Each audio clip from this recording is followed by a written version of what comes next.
This meeting is being recorded. When you hit a bell, you know you in them championship rounds. I got a special guest today. This brother reached out to me because we on the same frequency when it comes to this thing of ours. And if you sparring and you getting good work and you trying to get to the championship rounds, you ain't shit without no body work. That's You can't right. get there That's without, you right. got to learn how to flood the basement. So I got my That's guy right. here, Mr. Bodywork Boxing, joining me today to break down a little bit of this thing of ours. So how you doing today? I'm doing good, brother. Like I was saying, man, I've been doing body work for, a little over a year. And I guess that's what these boxers feel like when they finally make it to the championship rounds. So I had the privilege of hearing you a lot, on another show and the topics. And it's like whenever I would listen, a lot of the things you would bring to the table was like, well, I agree with that. Fundamentally, I agree with it all. You know what I'm saying? So I think that sometimes some of the a la carte, people who come in and join on the side, they really should have their own little things, you know what I'm saying? Because they just don't want to group up and link up and it's all this. But I'm glad, you accepted, accepted me on, and it's a pleasure, brother. Nah, likewise, man. And listen, so I guess we agree on another thing fundamentally. They say judges don't like to score the body work, right? Or Right. they don't pay attention to it. Why is that, you think? Let's talk about that a little bit. Look, man, body work is ugly. You know what I'm saying? You see a reaction when you see a head snap back or you see a chin go in a crazy direction, you know what I'm saying? But when you see a thud, you don't really, sometimes you can't really gauge. If you really know, you might see that chicken wing get a little bit tight, you know what I'm saying? Yeah. But it's sometimes you can't see whether it was grazing or like the controversy last night with the low blows and all that, Body it's work. a Yeah. hairy area, you know what I'm saying? But it's necessary. Everybody taking headshots, but you got to do that body work.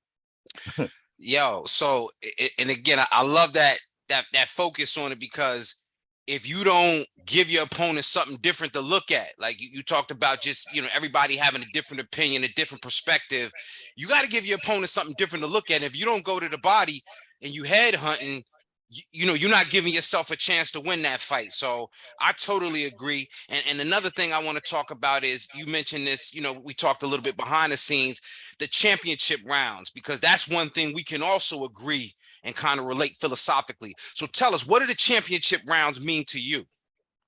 Championship rounds, they actually tell you a lot.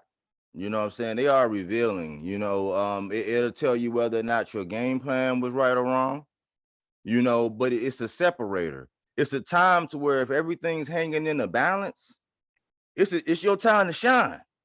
That's when the Rocky speeches come out. That's when that intestinal whatever, when you got to reach down and see if you got something down there.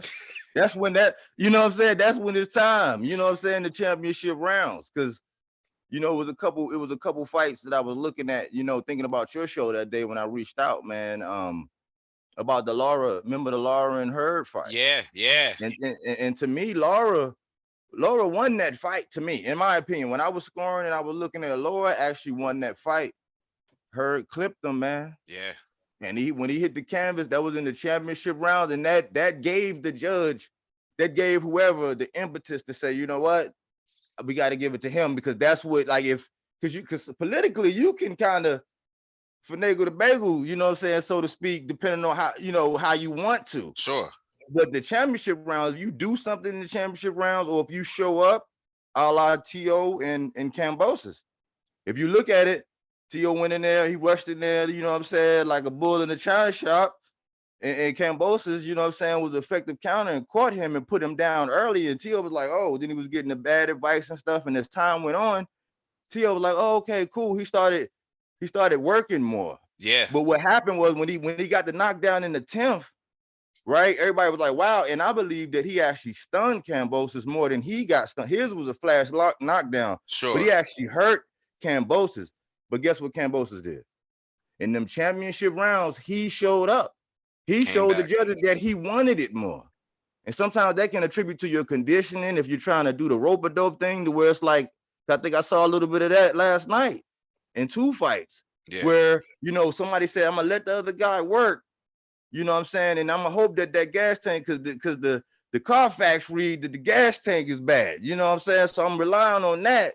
And in them championship rounds, I'm gonna try to pounce. Sometimes they work, sometimes they don't, because you yourself might be gassed. Absolutely. So So yeah, let's talk about that philosophy, because that holds true, I think, in any fighter trying to reach greatness, you know. And you mentioned the Lara and the Hurd fight.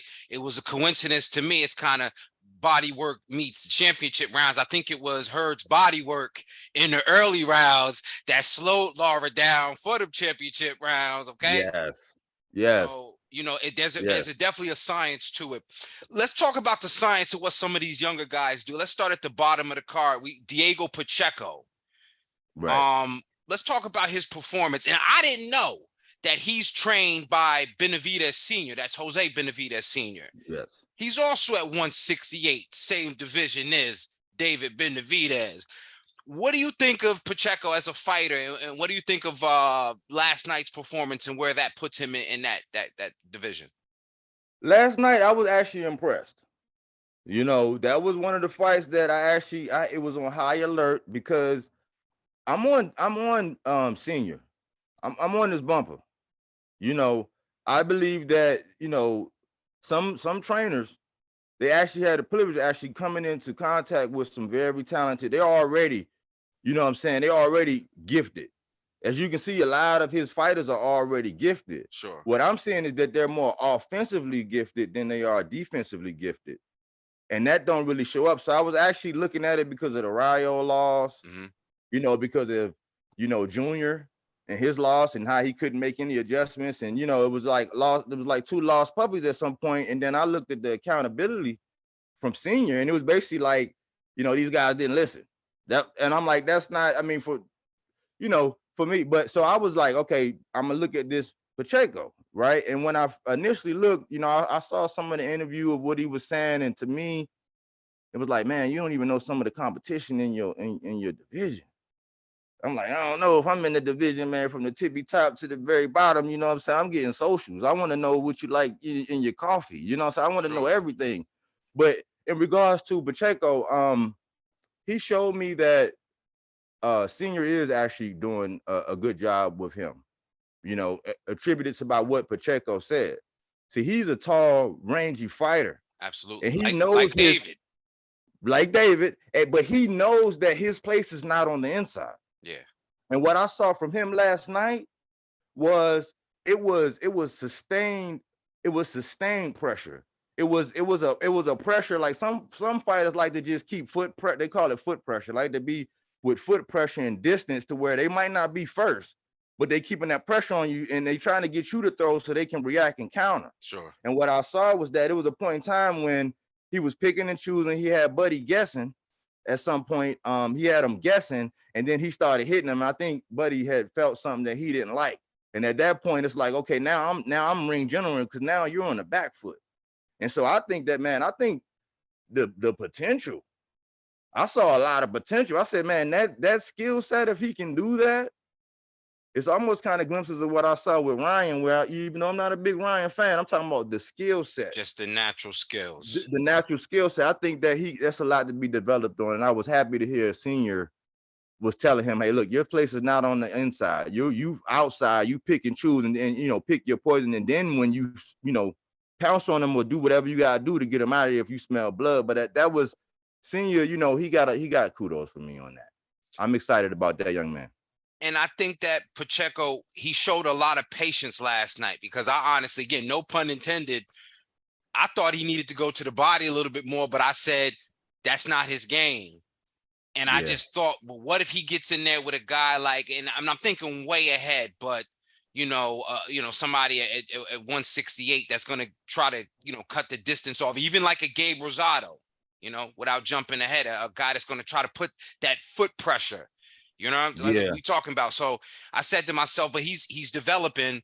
And I think that as far as Senior, he does have a bit of an embarrassment of riches. He has a son that he's been training, tall, rangy, 168, but this guy don't mind fighting on the inside.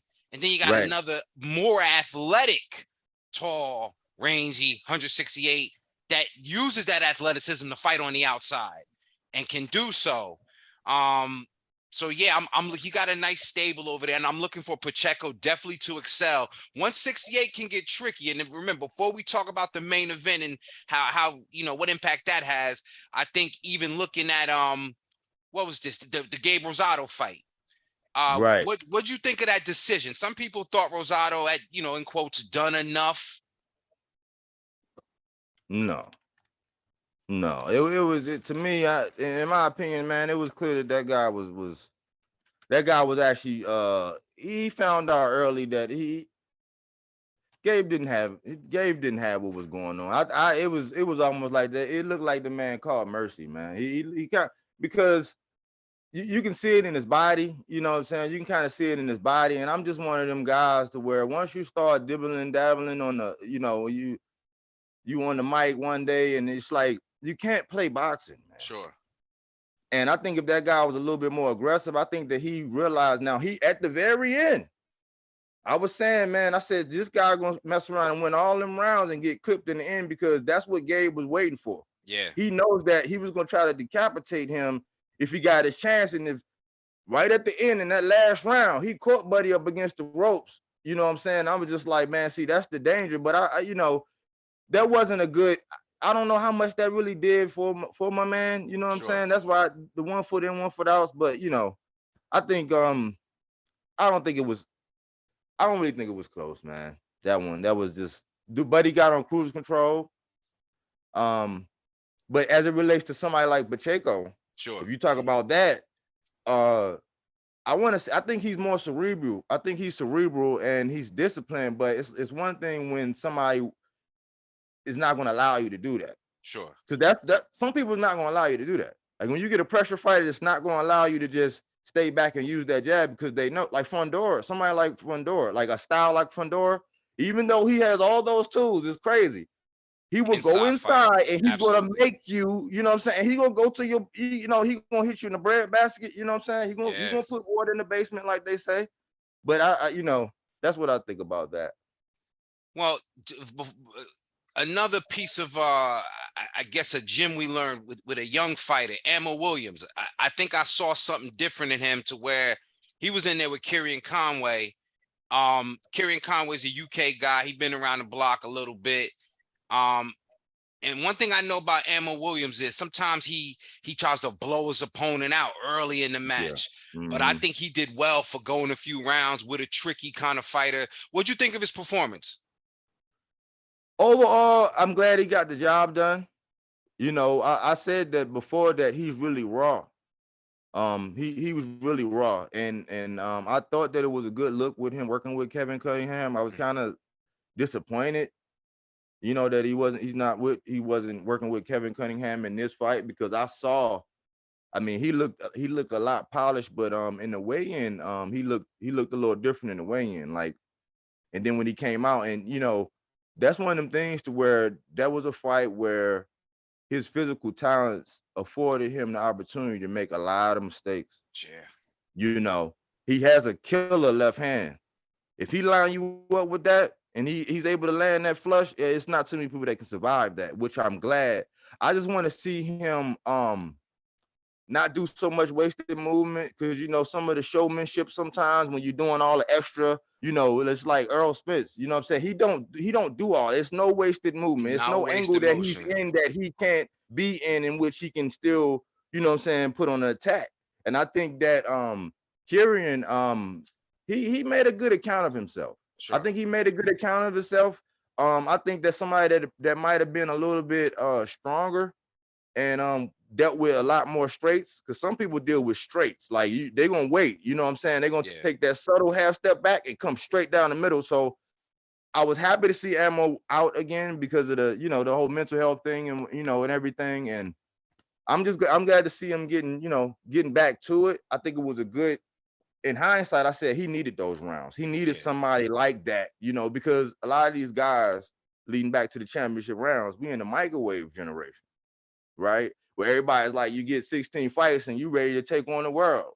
You know what I'm saying? You got people like Rolly calling out Tank. You got some of these guys that was like, just think about last week when the last fight when Ryu right before his fight, he was calling on Cruz, and then Yeah. and you're not even Cruz ready, but that just the microwave generation. You get a name, you get a following, you get all this, and now they think you're ready to go. It's like, no, because that's gonna show up because you need fights like what Ammo did. Those ones that they might not make you look the best.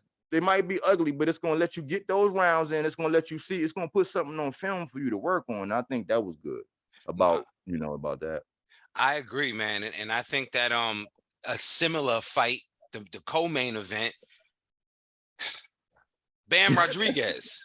I had to take that breather, man, because Bam Rodriguez, low blows, man. They was, the ref was just looking the other way because, they was giving, again, I love Bam, but I think they was giving him a little bit more than he deserved as far as, a great account for himself. First of all, I think the whole card was matched good. I think everybody was, Right. everybody had a tough out. I Right. think Bam got away with a lot because Yeah. he was in there against somebody that wasn't in there to lose, somebody that had a full camp, somebody that was just ready to go, his peer, if you will, even though he might have been recognized. I mean, we're not really recognizing a lot of these guys at super flyweight. So, I Right. think that this was good that they didn't put him in there against a guy with a name too quick, because then he would have just been collecting names on a resume. So his opponent wasn't giving up no shorts. And Bam, man, he got that one. The cards, somebody said one of the judges gave him 5 rounds. I think it was a very close fight. What do you think of his performance? I think it was a close fight. It was a close fight, and what kept Buddy in the game, was that Israel? Was that Israel Gonzalez? Yes, sir. What kept him in the game was body work. I've never seen, like, man, that man was committed, and I said that's one of the ways, because when you got somebody that's fleet of foot like that, you got to slow him down, and that's what I think a lot of mistake. That's why he's able to get off. But I think a la Salido, see, he was looking at, because everybody compare Bam to Lomachenko, right? Well, what did Salido do to Lomachenko? Flood the basement. He flooded the basement. You know what I'm saying? When somebody jumping around or whatever, because it's debilitating. It take away the legs. You can't move. All that hopping. And then if you decide that I'm not going down there this time, upstairs is wide open, because I've been going in the in the basement all this time. I'm going straight through the front door. You know what I'm saying? I think it worked. I think that skill wise, I think Bam has more skill, but he was just in there with a rugged. That was a guy that he could play Rock'em Sock'em if he wanted to, and he had the chin for it, because Bam was popping that head back frequently. Yeah. I think his grown man strength ain't in there, but again, that was a much needed fight. The commentary, some of the commentary was a little, how it gets sometimes when they got, biased. when they want a favorite, yeah, when they got a favorite, and it's like, man, come on, man. Yeah. So, but I enjoyed that fight as well. It was something. I think that man needs some rest, man. That man fought 4 times. He fought in October, February, June, and again now. And they trying to shove December down his throat. And it's not gonna be a nobody. He fighting like he trying to fight his way out of a damn contract or something.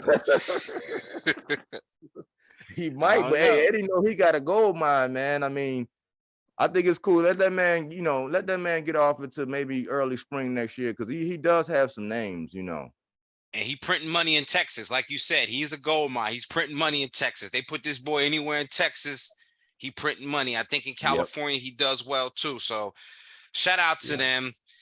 Let's get to the main event, man. Canelo and Triple G. What'd you think? Oh, man. My question was, what does this do for both of them? I said that Triple G was actually playing with the house's money. Why? Because it's like, if you pull this off, you can ride off into the sunset, right? If you don't, it's well, you fought Canelo. Yeah. It's one of them things. So I was looking at, okay, well, what did this do for Canelo? Well, the way he looked in that fight, I mean, did he look like a world beater to you? Canelo? Nah. Yeah, exactly. So I'm No. like, what did that do? I always said that Triple G was Canelo's side chick that he could hit whenever he wants. It's like a stash. It's like if you know you got a stash that you can just run off in the field whenever things get hot, you can just remove that brick and it's gonna be right there as long as the rats and the roaches don't get to it. You can just pull from that. And so, coming off of a loss, it's like I'm down bad. Like they done put me away for 60 days. I'm down bad. I don't know what's going on out here. Let me just go grab my stash. And it was just a money grab. Because Andre Ward said it the best. And I think, man, it was entertaining, I guess. I mean, but I guess it was more of the build up and everything surrounding the implications of who wins and who loses in that fight. I don't know as far as I thought I thought that he was on that plan trying to rope a dope Canelo. I said, you know what? At first I was like, you know what? He's probably trying to let Canelo just outwork himself and then he's gonna try to pounce on him, right? Yeah. But the thing is, he don't got that. And I think the weight, his body didn't even look right at that weight. He looked too big to me. Yeah, he was too big. He looked way better last fight, didn't he? Against Murata, he looked chiseled and but that game plan and I wanted Canelo to, I wanted somebody to get rid of somebody yesterday. Yeah, and I think, if Canelo would have stopped him somehow, because Triple G, I didn't see it happen, and only because this fight was unnecessary, especially at 168. So 168 don't do nothing but turn him into an aqua bag for Canelo. And after the first round, he started swinging them wide ass, body punches, and it gave, like you said, the confidence. It's like, let me call, your main chick breaker. Let me call this chick. Yeah, she gonna take me to Cheesecake Factory. Yeah. Okay, you gonna get back on this one. Fine, okay. But it didn't do nothing for me. Like, it did nothing for me. So now I'm saying, is Triple G gonna stay at 68? Because after Zach Parker, now this is the DAZN side of things, and I ain't a businessman, but I'm trying to make it make sense. After Boo Boo and Zach Parker, whatever that business is, if Triple G gonna stay fighting and stay at 168, can we get Triple G and Boo Boo? I know you see. What you think? I don't think it's gonna happen. If I was watching Triple G and his response, you know what he said? Hey, you guys, I'm still the champion. Now I'm 160. I have, and he said 3 belts. I'm like, okay, you must be talking about one of them international. We know you got 2 of them. You know what I'm saying? Because Janabek got one and Charlo got one. You got 2 of them. I don't know what the third. But he said, hey, you guys, I got 3 belts. So he's like, I want to fight here, and I want to. So he about to go on a European. He about to go back on a European tour, man. And we're not gonna get it. Huh? Yeah, because that's why I really didn't. I didn't get why Boo Boo. I didn't get why Boo Boo did this. I didn't get why. I mean, you've been over there with them guys. Y'all been playing on the swings and going around the merry-go-round all this time, and y'all never went on a date. It's like you've been there for years. So why would you drop this? You're gonna drop what you own, and you got Supreme. They can say whatever you want, but at least that's leverage. Yeah. Why would you get rid of your leverage to go up for a fight with 2 guys that you haven't got in years, and it ain't no side of the street conversation. That's why it's so hard. People think that I don't like Andre. I'm like, the dude look like me. He got dreads. He's black dude. He getting money. You know what I'm saying? He getting busy. East Coast guy. You know what I'm saying? It's hard not to like somebody like that. But when you say you don't like some of the moves or you don't understand the moves, I don't understand the move. I don't understand the move. So now I'm thinking, man, look, I don't think G and them are gonna want no smoke. I want Andre and Charlo, or Charlo and Janabek. Because now Janabek calling for the smoke unless it's just a ploy to garner clout chase. Now I thought we were supposed to get Charlo and Janabek, but when Charlo, because I don't know if it was mandatory or that was what was supposed to be, but Charlo got injured or something happened. But if Triple G comes in and swipe up Janabek, that'd be a damn shame.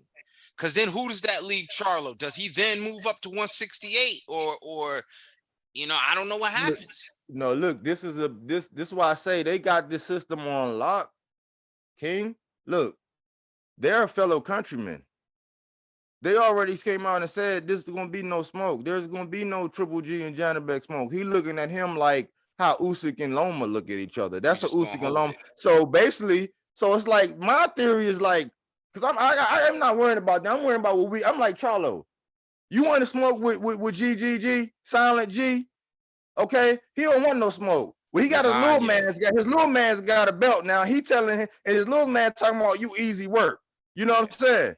Go ahead and go over here and with all due respect, lubing this man or do whatever you're gonna do because right now y'all making this man look like I mean if Boop because that was actually Boo Boo who jumped out of the way twice. Yeah. You know what I'm saying? I'm like if he easy work, I'm like you a bad man. It was no purse bid or nothing. It wasn't gonna be. I mean, it was gonna be. So the side of the street portion was gonna be eliminated. Yeah. So it's like, man, get it on with this man. He got a belt. So now I'm like, Charlo, he got a belt.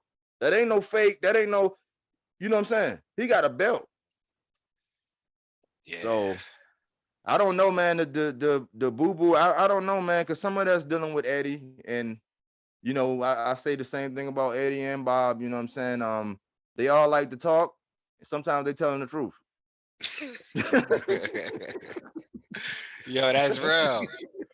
Yo, because now I'm glad you said that. It's a great segue because Eddie, he want to talk shit about, you know, Caleb Plant's resume and David Benavidez's resume. Meanwhile, he ain't been able to do shit for Boo Boo. All right. So, I mean, what do we make of what's going on? Because really, I don't want to blame it or leave it at one division. What do we make of 160 and 168? What do we make of those divisions? Because they look like they're kind of spilling over, overlapping at this point. I think that people are taking a passive approach and they got their eyes on Canelo too much. It's just like the trendsetters and everybody is just sitting back and whether you're waiting on him or not, you're looking at him and you're basing everything. You can't do that. I was saying that all these things that Canelo has been doing, I call him he's part of my age well games to where all this shit ain't gonna age well. And I've been documenting. I've been one of the ones that I take a lot of shit online because I'll be the only one sometimes, and I get, you know what I'm saying. But I'm the only one saying that all these moves. But as we agree with these moves and we do this, you have people behind him looking at it like for the bag. So this is what I'm looking at, right? When you look at the decisions now, right? When he chose to, remember it was a 2-fight deal with it would have been either Spence and Charlo or Benavidez. It was either 2-fight. It was Benavidez and Spence or Benavidez and Charlo. It was one of them deals, right? So then they fatten up the pot and they try to make it look like it's more money, right? By doing the 3-fight deal. And so then they include Bivol, now Triple G, and I believe this next fight is going to be John Ryder. Now I'm thinking, look, look, he lost the Bivol. Yeah. Thinking that, see, people who knew boxing knew that was a dangerous, tough fight. See, but he thought he could win that. Icarus. Right? And he knew that he knew, hey, man, that's my side chick. You know what I'm saying? I could hit her whenever. The third fight is probably going to be a John Ryder. It's going to be a soft touch after he, you know, let him get another notable name because he done got it on with Jacobs, right? So in hindsight, we're looking at the decisions of Canelo and everybody looking like, okay, he did this, and did this, daring to be great. I call it daring to be great. You know what I'm saying? Because he's picking. Yeah. So everybody looking at this, like, y'all got to start looking at each other because I found it real interesting that Benavidez, when asked, because everybody's ducking him, let everybody tell it, right? But when he asked him about Andre, I think he wanted like 7+ more million. I'm like, well, I don't even want to ask how much you want to fight Charlo. Sure. And y'all been on the same side of the street. All that make the fight talk. Right. So this Zerto thing, I mean, it's a lot of implications. There's a lot of implications. I think a lot of people was waiting on Canelo, and I think that, you know, they just got to be aggressive, man. And I'm putting Charlo and Andre in the same thing where we give these guys a lot of slack about who they're fighting and who they're not, right? But if the face of boxing duck you and Canelo, if Jaime Munguia duck you, you know, at some point in time, as far as what they got to pay you and what they're going to have to pay their opponent and make it all make sense in the ring, you can't. So they was complaining about Selecki. It's like, well, who else is he going to fight? Sure. If the face duck you, You know what I'm saying? And the same thing with Andre. You know, so they all in this, they need to fight each other. So interesting point. Let's transition to, before we run out of time, can either Spence or Crawford, if this fight happens, when this fight happens, become the face of boxing? Does that happen? Yes. Yes. Errol took the steps. Bud would have he would have done excellent business all this time, and it was like, okay, I go up and get this belt and I just wait. You know what I'm saying? I just do my thing. I just stay active. I just stay whatever. You know what I'm saying? Just waiting on my big shot. So either one of them will be, because they already saying they got Bud at #1 pound for pound. They have him there already. So if you beat Earl, who's a stone collector, he's going by picking one. It's no one fight. I got all this. You know what I'm saying? I'm taking the whole bag. You know what I'm saying? It's not, he's a stone collector. So yes, I believe yes. I mean, because only rival I would say is the Jamel, which I say he does not get the credit. Sure. Is because in his instance he'll have had a loss. You know what I'm saying? Well, I think it was a split decision loss and a draw. These guys will be undefeated. Whoever does that will be undefeated. So you either have a 2-division undisputed champ, or you have Earl, who's been the man making himself and got it out the mud, you know, picked up all those pieces and was able to beat the #1 pound for pound boxer. So I say yes. Yeah, I agree, yes. man. I think that this fight is so important. That's why I'm hoping, you know, the speculation is out there. I'm hoping that it gets made, because other than the heavyweights, you know, the heavyweights, they're the only guys that can bring the big fights, and it's not a title on the line, because we know that there's a implied sense of physicality to it. But I think this fight does need to happen, so that way we don't have to keep putting cinnamon on our shit. You feel me? Yeah, You know? man. It's getting toxic, man, because it's like it's some people that's on one side of the street, you know, on one side of the fence, and like one and don't like the other. I like them both. You know what I'm saying? I have my opinion on who I think would win. You know what I'm saying? But it's just getting toxic to where like we be ready to fight and fall out and stab, shoot, and kill, and be ready to drive down and send locations. And I'm like, these motherfuckers ain't even fighting. Yeah. You know what I'm saying? They not, at least can they at least fight first, you know what I'm saying, before we kill each other? Because it's just all the updates and all this, and it's like, man, I've learned that if Earl don't come out and say anything like straight up, you know what I'm saying? It's like because to update, yeah, it's good to garner attention and have a conversation, but it's overcooked, man. Yeah. They burning the beans, the biscuits, you know what I'm saying? Who gonna eat that shit, man? You know, I might pick over it by the time it's done, but damn, man. Yeah, man. Well, listen, man, this was a great one in the books, man. I want you to tell everybody where they can find you. Tell them your information and how they can find your content. Okay, it's Bodywork. You can get me at bodyworkboxing 24/7 at Gmail, and on Instagram it's Mr_bodyworkboxing. You know, and then I go live sometimes. Just now getting a live thing, going on, but that's where you can find me, man. Absolutely, man. And this was a pleasure, man. Listen, I ain't gonna be sharp. I'm not gonna be a well-rounded fighter until I keep getting that body work. So you have to join me again. You got to come back. It was a blast, man. And listen, man, anything else you want to share with the people before we get out of here? No, I just want to say I appreciate, man. Hey, we need to work together. You know what I'm saying? Iron sharpen iron. You know what I'm saying? I'm always available. And if I have, whatever I got going on, you're always invited. So I want to say thank you. You know what I'm saying? Here at Bodywork Boxing, we don't take things for face value. We do that body work. Salute, ladies and gentlemen. We out of here. All right.